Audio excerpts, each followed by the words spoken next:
તો વાત રાજકોટની કરીએ તો રાજકોટની ખાનગી હોસ્પિટલમાં દર્દીના મોત બાદ પરિવારે હોબાળો મચાવ્યો છે। દીપક ઝાલા નામના યુવકનું સારવાર દરમિયાન મોત થયું। છાતીના દુખાવાને બદલે કિડનીની સારવાર અપાયાનો આક્ષેપ કરવામાં આવ્યો છે। પરિવારજનો દ્વારા હોસ્પિટલ તંત્ર પર બેદરકારીના ગંભીર આક્ષેપો મૂકવામાં આવ્યા છે। ડોક્ટર સામે કાર્યવાહી ન થાય ત્યાં સુધી મૃતદેહ સ્વીકારવાનો પણ ઇનકાર કરી દીધો છે।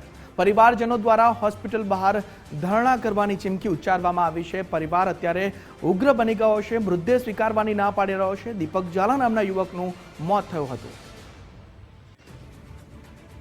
આજ મુદ્દે આપણી સાથે રહીમ લાખાણી લાઈવ જોડાયા છે। રહીમ, પરિવાર અત્યારે મૃતદેહ સ્વીકારવાની પણ ના પાડી રહ્યો છે, તે યુવકનું મોત નીપજ્યું, આ સમગ્ર શું છે મુદ્દો અને શું અપડેટ છે આ મુદ્દે? રહીમ, ચોક્કસપણે રાજકોટની સિનર્જી હોસ્પિટલ છે, ખાનગી હોસ્પિટલ છે કે જ્યાં જે એક દીપક નામના યુવક છે તેમને 2 દિવસ પહેલાં છાતીમાં દુખાવો ઉપડતા તેને આજ હોસ્પિટલની અંદર સારવાર માટે લાવવામાં આવ્યા હતા, પરંતુ 2 દિવસ બાદ એટલે કે આ ગત રાત્રિના તેમનું મોત થયું છે। અને પરિવારજનોનો આક્ષેપ છે કે હોસ્પિટલના જે ડૉક્ટર છે તેમની બેદરકારીના કારણે મોત થયું છે। અને થોડીવાર પહેલાં પણ જે હોસ્પિટલની અંદર હોબાળો પણ મચ્યો હતો, પોલીસ કાફલો છે તે પણ અત્યારે અહીં આવી પહોંચ્યો છે। પરિવારજનો સાથે આપણે વાત કરશું, તેઓનું શું કેવું છે, શું આખી શું વાત છે, શેના કારણે દાખલ થયા હતા, ડોક્ટરો શું જવાબ આપી રહ્યા છે, શું કહેવું? કારણ એમાં એવું હતું કે મારા મિત્ર દીપકભાઈને છાતીમાં દુખાવો થયો હતો 2 દિવસ પહેલાં, તો એને ટ્રીટમેન્ટ કરવા માટે સિનર્જી હોસ્પિટલમાં અમે ઇમરજન્સીમાં લઈ આવ્યા હતા।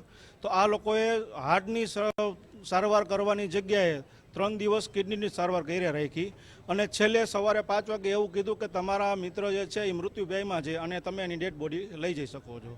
અત્યાર સુધી અમને જાણ કરવામાં જ ન આવી કે તેની ટ્રીટમેન્ટ શું ચાલે છે।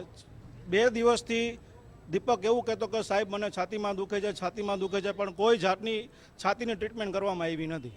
એવું કેમ લાગે છે તમને ખાસ? એના રિપોર્ટ અને અમારા એક મિત્ર છે ત્યાં હોસ્પિટલમાં જતા એના પલ્સ ઘટી ગયા હતા।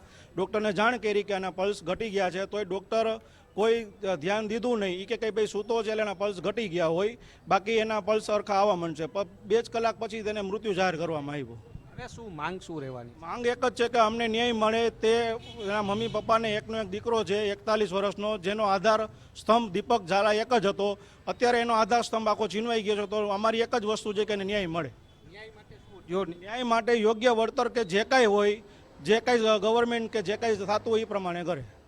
ન્યાય નહીં મળે તો આગળની શું? ન્યાય નહીં મળે ત્યાં સુધી અમે એની ડેડ બોડી લેવામાં રાજી નથી। ધરણાની પણ કંઈક વાત કરી રહ્યા હતા। ધરણા અમે કરીશું, અમને પૂરેપૂરો ન્યાય નહીં મળે ત્યાં સુધી અમે અહીંને રહેશી અને ડેડ બોડી સ્વીકારવામાં નહીં આવે। તમારું શું માનવું છે ભાઈ, આવી રીતના આ ઘટના બની છે, આ હોસ્પિટલને લઈને શું કહેવું?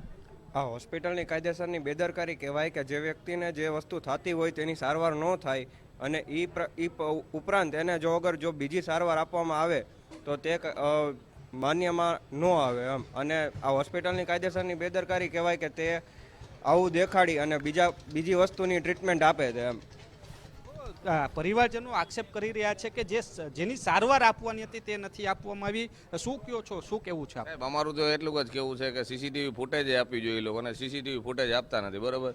હવે પેશન્ટને તમે આઈસીયુમાં દાખલ કર્યો તો તમે મળવા ન દો। હવે અત્યારે પોઝિશન એવી છે કે બધી હોસ્પિટલમાં એવું કરી નાખ્યું છે કે આઈસીયુમાં જવા જ નથી દેતા। એટલે ભાઈ પેશન્ટના કોઈક સગાને ભેગા રાખે ને તો 50% દર્દ તો સાહેબ એમને વયું જાય છે। હવે આઈસીયુમાં જોવા એના મમ્મી પપ્પાને એ લોકોને જોવા જવા નથી દેતા। હવે આ લોકોનું શું સમજવાનું? ઓલો એનો એકનો એક છોકરો વહી ગયો સાહેબ, એનું કંઈક હવે એની ફેમિલીનું કંઈક તો વિચારવું પડે ને। આ જ્યાં સુધી આ કાંઈ નહીં થાય, જ્યાં સુધી ન્યાય નહીં મળે ત્યાં સુધી અમે કોઈ લોકો અહીંથી હટવાના તો છીએ નહીં। સીસીટીવી ફૂટેજ તો આપી જ પડશે સાહેબ, નકર ધરણા તો થશે જ અને ન થવાનું થશે। શું કેવું છે આપનું? ના, સીસીટીવી ફૂટેજ તો જોશે જ અમારે। 4 કલાકથી સવારથી ડૉક્ટરને મળીને સ્ટાફ એમ કહે છે કે ડૉક્ટર સાહેબને ખબર હોય શું ટ્રીટમેન્ટ કરી છે, શું નથી કરી। ડૉક્ટર સાહેબને બોલાવ્યા, 4 કલાકથી વેઇટ કરીએ છીએ, ડૉક્ટર સાહેબ સમજાવવા માટે આવતા નથી કે શું ટ્રીટમેન્ટ કરી છે, શું પ્રોબ્લેમ હતો અને શું એની ટ્રીટમેન્ટ કરી છે, નથી। 4 કલાકથી ડૉક્ટર 4 જણાને સમજાવવા માટે નથી આવ્યા। સવારના અહીંયા તડકામાં બધા વેઇટ કરે છે, ડોક્ટર સાહેબ આવી ગયા છે જી. છતાંય મળીને સમજાવી નથી શકતા કે શું પ્રોબ્લેમ હતો. તો જી, શું રાઈમ. સમજવાનું, ડોક્ટરની બેદરકારી છે ને છે. સિનર્જી હોસ્પિટલમાં રિક્વેસ્ટ છે કે કોઈ પેશન્ટને લઈને આવે નહીં. આ સ્મશાન તો છે. ચોક્કસપણે જી. જે રીતના વાત કરવામાં આવે તો 4 કલાકથી લોકો રાહ જોઈ રહ્યા છે કે પેશન્ટને દર્દીને શું સારવાર આપવામાં આવી છે તે પણ ડોક્ટર કહેવા નથી આવતા. હાલ આ મામલો ઉગ્ર જી. બન્યો છે. ન્યાય માટે થઈને જરૂર પડશે તો ધરણા ઉપર ઉતરવાની પણ તૈયારીઓ બતાવી છે. હાલ ગાંધીગ્રામ પોલીસ છે તે પણ અહીં પહોંચી છે. જી જી જી સમગ્ર માહિતી બદલ આપનો આભાર રહીમ.